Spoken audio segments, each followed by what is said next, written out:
Broken Promises at Dawn. Part 1. The night Lara found out the truth, dawn was already creeping into the sky.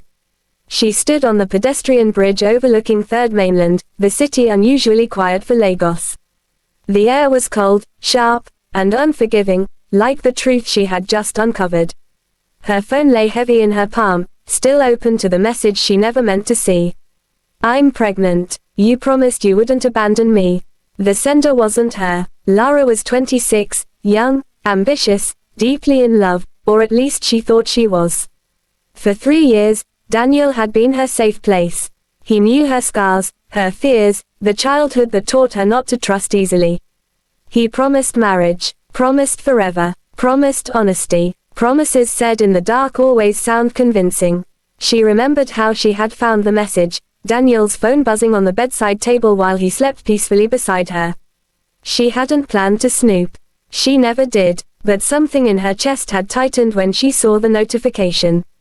And there it was, another woman, another life, another promise. By the time Daniel woke up, Lara was gone. He found her hours later, just before sunrise, standing on the bridge. The relief he felt at seeing her alive quickly dissolved when she turned around.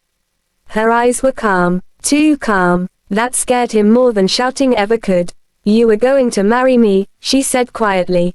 "You looked my mother in the eye and said it." Daniel swallowed. His voice came out rough. "Lara, listen. How long?" she asked. He hesitated. That pause was the real betrayal. She took the folded hospital scan from her bag and pressed it into his chest. That pause answered me. Daniel's hands shook as he looked at it.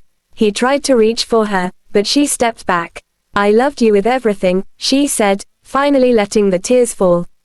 "I defended you. I chose you, and you chose convenience." The sun rose slowly behind her, painting the sky in soft gold, cruelly beautiful. "I don't hate you," Lara continued. "But I can't stay where I was betrayed." Then she walked away, leaving Daniel alone with the dawn and the consequences of his silence. Broken Promises at Dawn. Part 2. Daniel thought losing Lara would hurt. He didn't realize it would hollow him out. Weeks passed. The apartment felt empty even when it was full of noise. He showed up for the pregnancy, hospital visits, bills, responsibility, but his heart wasn't there. Not because he didn't care, but because love doesn't divide cleanly.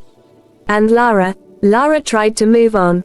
She changed her routine, avoided familiar places, smiled when required, but some nights, she cried into her pillow, mourning the future she had believed in. Love doesn't disappear just because trust dies. What changed everything wasn't forgiveness. It was choice. Months later, Daniel showed up at Lara's door unannounced.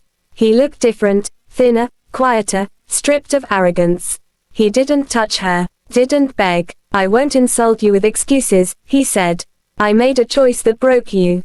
I'm here because I'm making another one." He told her the truth, not explanations, not speeches, just truth. How fear had driven him. How he tried to be two men and failed both. How he accepted that she might never take him back. "I don't deserve you," he said.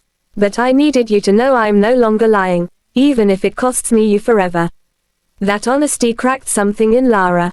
Not enough to forget, not enough to rush back, but enough to breathe. Forgiveness didn't come as a kiss or a reunion. It came slowly, through boundaries, distance, rebuilding. Through Daniel showing up without entitlement.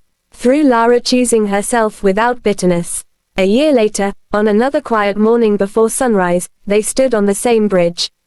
This time, he didn't promise forever. He only said, "I will walk at your pace. Even if it takes my lifetime."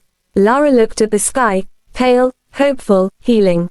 Some promises break you, others are rebuilt, carefully, honestly, at dawn.